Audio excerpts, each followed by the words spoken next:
All right, hi everybody. Welcome to the Houston Zoo's Facebook Live. Thanks for joining us. We are currently highlighting some of our animals at our Pantanal area, including our tapir. We want little baby Nora to come over at this time so she can enjoy a pumpkin. But right now she is being a small baby and she is taking a nap in the back in the shade.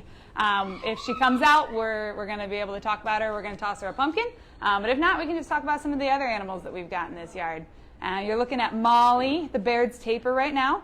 Molly is Nora's mom. She's the only female tapir we have here at the zoo because tapirs are normally solitary animals. They don't like to live in groups. They don't live in herds. They just live either alone or in mother-child pairs, which is what we have right now. She's eating some leaf eater biscuits right now, which is one of her favorite treats. So she eats a lot of hay. She eats a lot of leaves. They are herbivores. They eat things like vegetables and fruits. And then this is a kind of a biscuit that's made for animals that like to eat lots of leaf matter. So this is one of her special treats. This is what she gets when she's doing training sessions. So Molly's trained for lots of behaviors. We can ultrasound her so we can monitor pregnancies and stuff moving forward. And she just stands there and gets leaf eater biscuits the whole time, and it's a good day to be Molly. Baird's tapirs are found mostly in Central and South America, but there is a species of tapir that is not a Baird's tapir. It's a different species that lives in Malaysia. But these guys are some of the biggest herbivores down in Central and South America. They like to live near the water, so if you guys have ever come to see our Pantanal area at the Houston Zoo, you'll see that we have a big pool that Molly has access to all the time. And that is for her to swim in. It helps her cool off. It helps her avoid getting bit by bugs. It's all kinds of good stuff for these guys. They are good swimmers. I like to highlight their nose. You can see her long, long nose. She uses it to pick up stuff off the ground and pull food into her mouth. That way she can reach things that she wouldn't normally be able to reach if she didn't have quite that long of a nose. Tapirs are bigger, I think, than most people think that they are. I mean, she's about 6 feet tall, nose to tail, and she can stand on her hind legs to reach up into trees to eat leaves that are a lot higher than you would think that she can reach. And they weigh anywhere from 400 to 500 pounds once they're done fully growing. Females like Molly here are usually a little bit heavier than the males. So they weigh a little bit more, they're a little bit bigger at the shoulder. And that's good because it's her job to protect any baby tapirs she might have. Baby tapirs are born pretty small. They've got spots and stripes and kind of are compared to little watermelons sometimes. And then they'll start to lose their spots between 4 and 6 months old. So right now, Nora, our baby tapir, is right around 3 months old, so she still has her spots and stripes, but she is beginning to lose those. Eventually, those kind of more bright, bold patterns start to fade out to the more adult coloration of just kind of the dark fur with some small light patches on their face.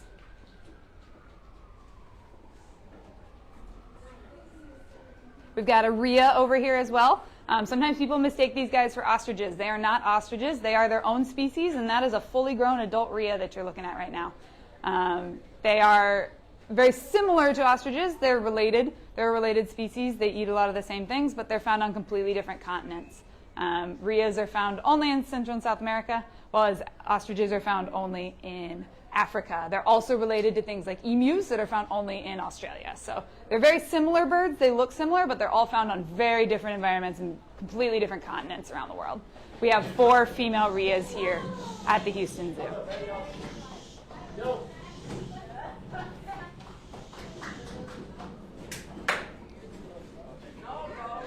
If you guys have any questions, feel free to drop them in the chat.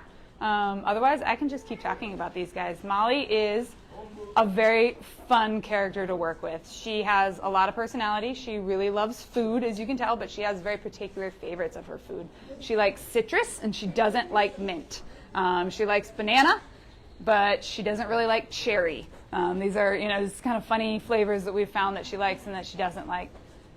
One of her favorite things is to just be given browse, so that's leaves right off of the branches, where we'll cut fresh branches off of a tree and then give it to them, and she'll sit there for a long time and just kind of pull each individual leaf into her mouth. She'll strip the bark off of the branch, and she'll just sit there and eat and eat and eat. Molly is a little bit of a food hog. She loves her food.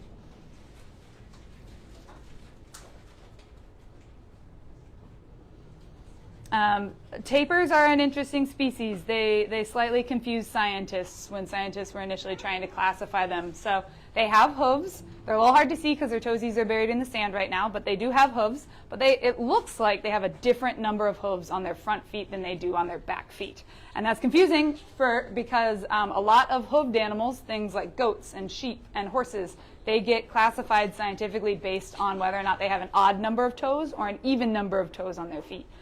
Odd-toed ungulates are things like equines, horses, zebras, even rhinos. And then most things have 2 toes or like a cleft hoof, like goats, like sheep, like cows. Like I said, tapirs look like they have 4 toes on their front feet and 3 toes on their back feet. So scientists were initially a little bit stumped on where to categorize these guys within, all the other mammals and all the other hoofed mammals out there. So they were eventually able to get hands-on tapirs and really start to study their feet and their foot anatomy. And they realized that 4th toe on their front foot, you can kind of see it sticking out the back on Molly right now. That 4th toe on the front foot is just a dew claw. Even though it's got a little bit of a hoof on it, it doesn't have the same bone structure inside as a true hoof. So they do technically, truly only have 3 hooves on each toe, which makes them an odd-toed ungulate. So it means that their most close relative are rhinos, are zebras, are horses, or things like that. Now looking at them, they don't look anything like those animals because they have been very, very different and have kind of diverged as their own species a long time ago. We got a few questions. Lisa asks, how many times a day do the tapirs eat? Lisa wants to know how many times a day the tapirs can eat. They eat all the time. They basically have access to food 24/7. It's maybe not the exact type of food that they want in that moment, but they always have access to something. So they get a lot of hay. They'll always have access to alfalfa hay and sometimes coastal hay. And then they'll also get a pelleted grain diet that's got a lot of the nutrition that they need, kind of the bulk nutrients.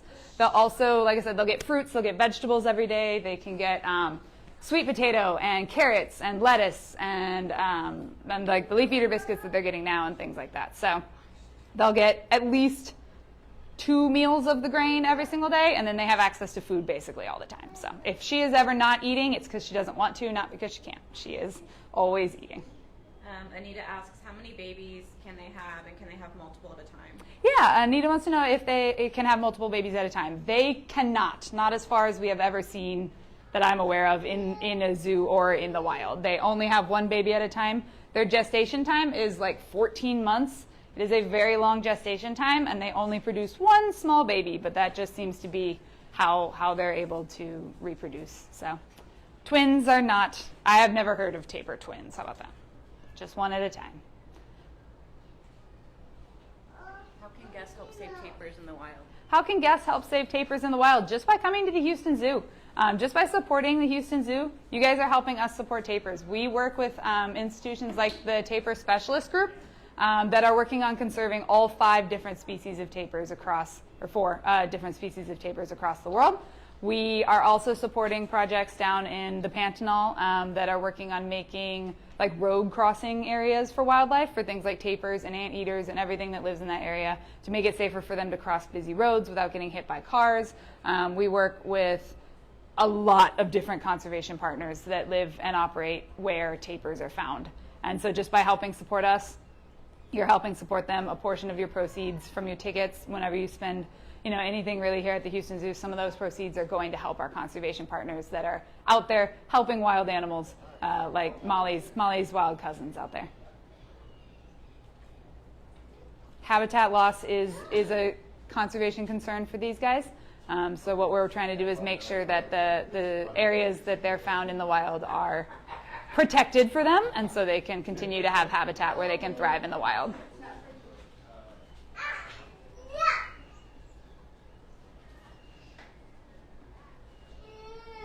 What other species reside in this habitat? What other species live in this habitat? Well, you guys can see the rheas here now. They also live with Coscoroba swans, which are kind of the white birds that are found mostly down by the water. You can also see crested screamers, which also live down by the water, so 3 different types of birds, and then they also live with capybara and giant anteaters. So we have 6 different species in this yard that can all live together. They're all found in the same part of the world, and they all get together and get along pretty well here. They eat lots of similar food, but a little bit different, and they all get along really, really well.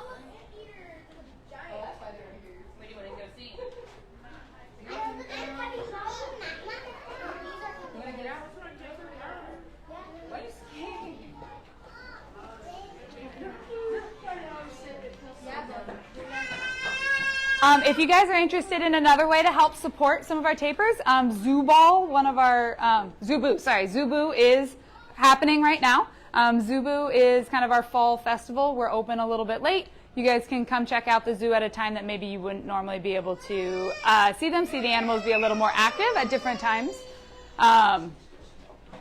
We're open late on Fridays, Saturdays, Sundays.